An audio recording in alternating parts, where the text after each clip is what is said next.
Good morning and welcome to week 16 of the Indiana General Assembly's budget writing session. I'm Jennifer Simmons with AIM. Joining today to give you all the latest is AIM CEO Matt Greller and Jenna Bentley, our Government Affairs Director. Matt, Jenna, how's it going? Good. Now that there's going well. Well, last week I asked you guys for a welfare check. And if I had to assign a number to it, I would say you guys were like maybe a 7 or an 8. So hanging in there pretty well. Any changes this week? How's your mental and physical well-being? Well, after this week, I took a really good nap last night and then I went to bed really early. So physically feeling way better. I think I'm refreshed enough to get through the next 3 to 4 to 5-ish days, depending on how long they go next week. Matt, you good? Yeah, I'd say the mental health improved pretty drastically this week. We've got some decent news to talk about. Good. Well, let's dive right in. Let's talk about property taxes, first of all, because this has just been the dominant issue of the session. It hasn't moved. There was a large part of the session where there really wasn't much to talk about in terms of action. But as we enter this last week of the session, things are starting to shake out a little bit. Matt, Jenna, one of you want to offer a property tax update? Sure. I think what we've seen is the Senate, as we talked about last week or earlier this week, has removed most of what was in the original House bill. But after it came out of committee and went to the Senate floor, they put a few smaller things back in that signal, I think, to us that this conversation is fluid and far from over. So there appears to be maybe a little bit of softening on the Senate side to doing something more significant, maybe not as far as what the House had suggested initially. So we'll, I'm sure, be working this particular issue right up until the end of session. Yeah, Matt hit the nail on the head with even just using the word fluid. Yesterday was the conference committees for 1499. And typically this is the time where the House and the Senate get together the bill authors get together to address the changes between the House bill and the Senate bill. And Chairman Holdman said exactly that 1499 and Senate Bill 419 and 1454 are fluid bills, that there's a lot of conversations going on. I'd say generally the good news is they want to aim to be done by next Wednesday. And so for any drastic changes to be made, I feel like it's getting a little too late in the game there. And so I kind of hope that the second reading amendments offered by the Senate were their peace offering. Will give you a little more as we negotiate things like the budget and other provisions as well. Yeah. Earlier this week, we received an email from a member. This is not uncommon. This is what we ask our members, our AIM members, to do. And it was a good reminder about how property taxes will impact their citizens. And it was a reminder that our members, AIM members, have to keep an eye out for their citizens' financial well-being, as well as the financial well-being of the community. So, we're very focused on making sure municipal budgets are protected, but it was a good reminder that they have to have dual focus, right? And how does that impact your message when you're talking with legislators, Jenna, knowing that our members have to mind the store on both fronts?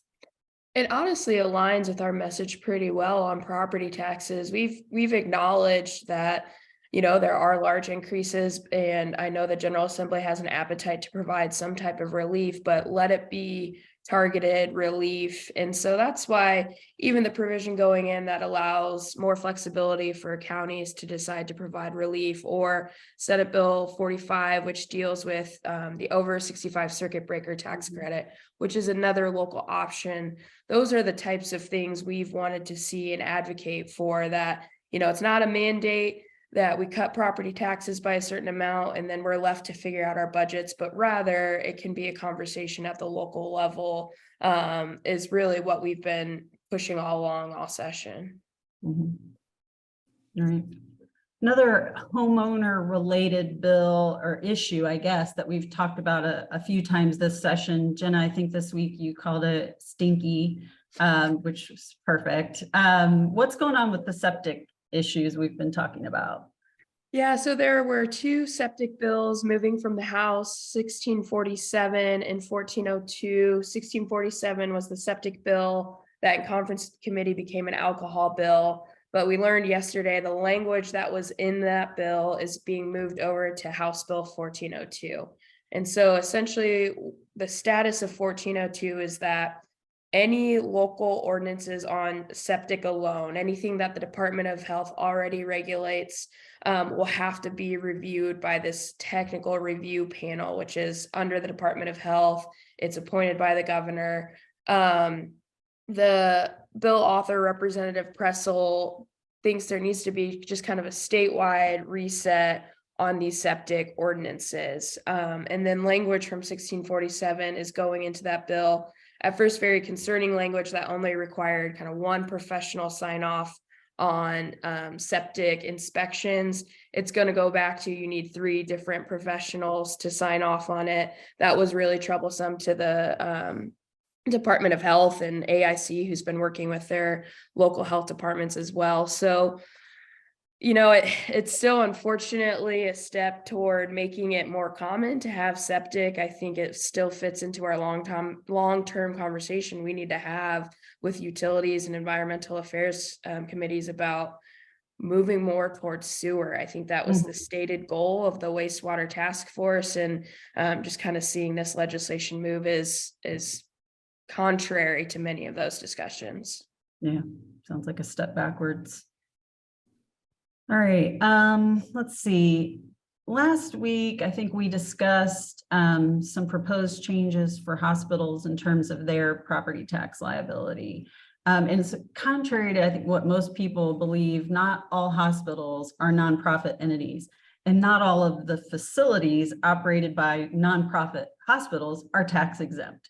So therefore, you know, changes to how they're taxed can make a significant impact on city and town budgets. Matt, I know you have talked to so many AIM members on this topic. What can you share? What's happening?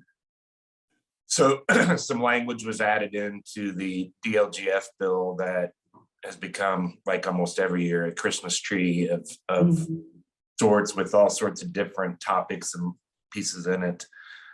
You're exactly right. So the ancillary facilities is often associated with hospitals these days on the campuses of a larger hospital. So while the hospital itself may be tax exempt, the surgery centers and clinics and things like that that go along with it are often not.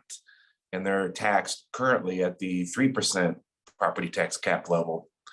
The language would move them to the 2% bracket, resulting in a decrease in property tax revenue for the underlying local governments in that particular area. There seems to be some confusion about what properties are included in that calculation that we're trying to work through. And ultimately, we'd like to see the language just come out of the bill.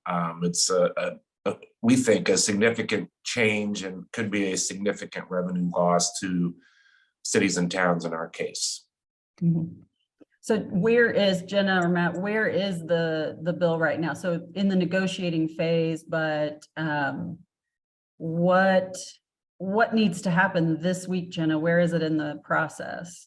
Yeah, so it was one of those 3 bills I listed earlier when Chairman Holdman mentioned that this is a fluid situation, but so it's going to be a final negotiated conference committee report.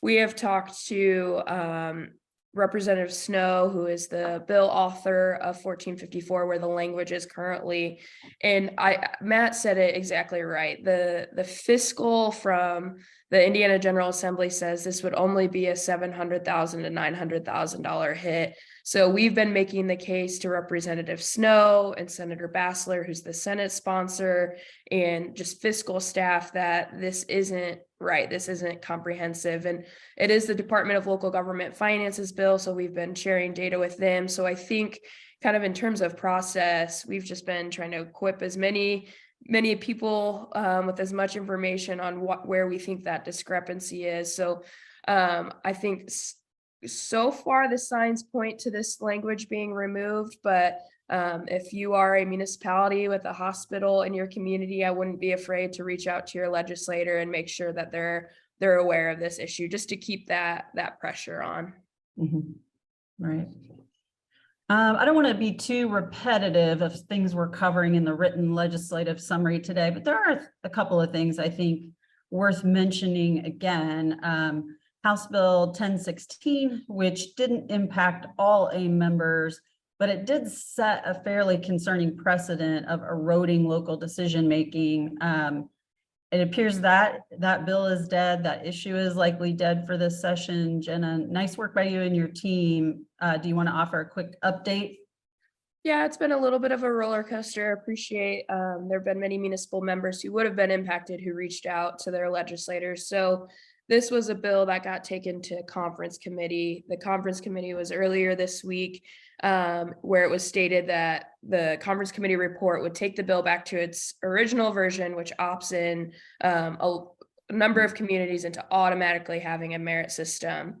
We had worked with the Senate Pensions and Labor Committee on a compromise earlier in the session. And so for it to go all the way back to the introduced version was something AIM had to oppose. And so but luckily, after working and a lot of outreach to the Senate Republicans, the initial conference committee report that was signed got withdrawn. So either the issue is dead for the session, or it will have to be some type of compromise that the Senate Republicans agree to. And with only a handful of days left, I'm not sure that that's going to get done. So really it was appreciative of Senator Linda Rogers, who chairs Pensions and Labor, who worked with us on that initial compromise and really helped us navigate this the last couple of days as to, why this would be a big change for cities and towns. So for now we're in a good place, either a compromise that or it's just not moving forward this session. Matt, anything to add there? I know you've talked to, this is another bill where you have had a lot of member interaction.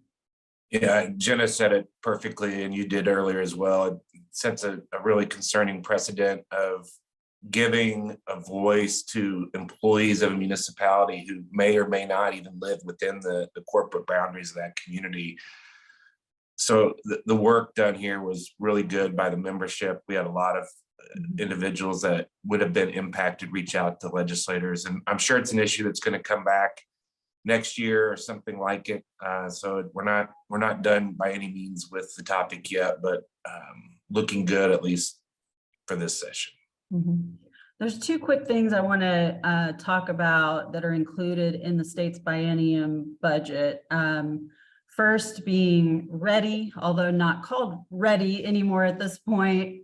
It is essentially continuing the funding for the READY program, which has been just an incredible program for cities and towns, and also public health, some dollars to go towards the massive public health system overhaul that we've been working with Dr. Box, former Senator Kenley, to support throughout the session. So first up, READY. Matt, do you want to talk a little bit about READY in terms of the budget and just offer some thoughts and speculation on where that will end up?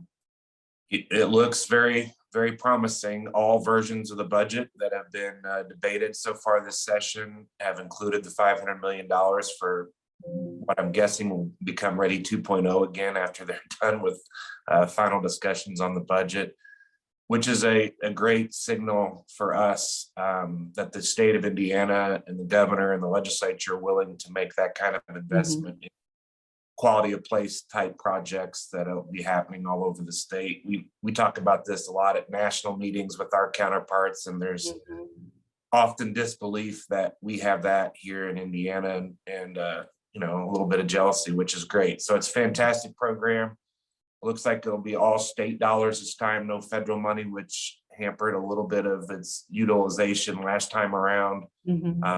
So looking really good. Jenna can turn it over to her to cover the public health stuff. Sure. Thanks. My cat's really excited about Reading and public health. So if you see him, he's just really pumped about the budget. Both the Senate and House passed or discussed budgets have funding for the Governor's Public Health Commission, 75 million in 2024 and 150 million in 2025.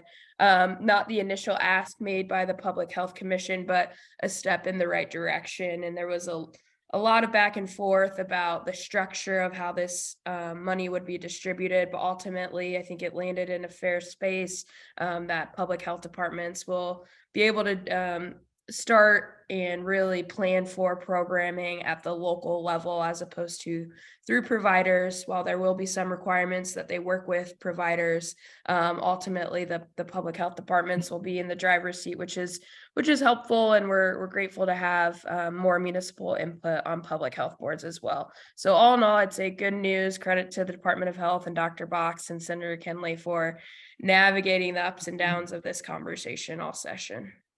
Definitely. Tell Gus next time he can just join us for the whole thing. Yeah, I mean, he just stands here all day. He's just ready.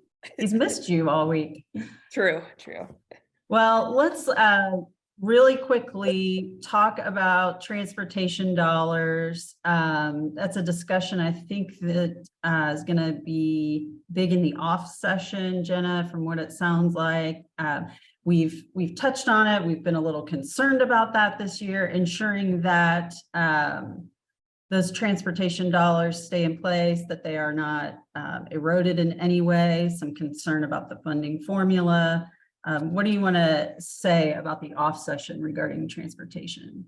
Yeah, and both the budget and the Senate passed budget, and then in House Bill 1015 or 1050, there's language that would establish some type of road funding task force. The budget language brings back the first task force, which I think was in 2015, 2016, which ultimately led to the big 2017 road funding package.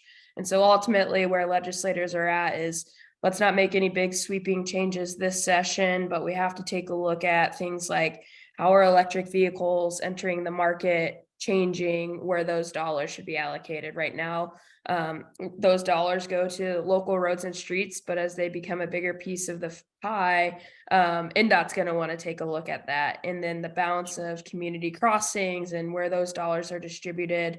I know we heard a lot of chatter about that this interim. Nothing happened this session, but I think will be a topic for this summer, just long term. So for now, trying to keep the status quo. Road infrastructure is so critical and so important, but recognizing that there's just some changes in the market that need to be addressed. Yeah, for sure. I think the community crossings program has just been so effective, so productive for municipalities. Matt, any concerns? What are you hearing from municipal leaders? Well, I think there's always concern, if you start talking about any number of things related to this topic, small communities could be upset or the larger communities could be upset. It's going to be a real challenge to navigate this because there's such variety of geographical and size makeup of our membership. So I think that's what has everybody concerned. At the end of the day, though, you can't argue with the merits and the success of what the community crossings program has brought to the state. And I think, as long as we keep that in mind, I hope we can get it to an equitable place and something that makes sense for everybody. Yeah, for sure. All right, I think we'll leave it there. Just a quick reminder for AIM members watching that this is a critical week. This is the final week of session. There's no indication that it's going to head into a special session. So this is the time to keep an eye on your email. Watch for any action alerts from AIM, watch for any urgent updates so that you know what's happening. We'll be back at the end of the week with a legislative summary and then possibly a follow-up early that next week, because sometimes things go into late into the night on Friday. They can stay in on Saturday. So we will be sure to follow up with all AIM members once session comes to a complete end as well. Matt, Jenna, good luck next week, and we'll see you then.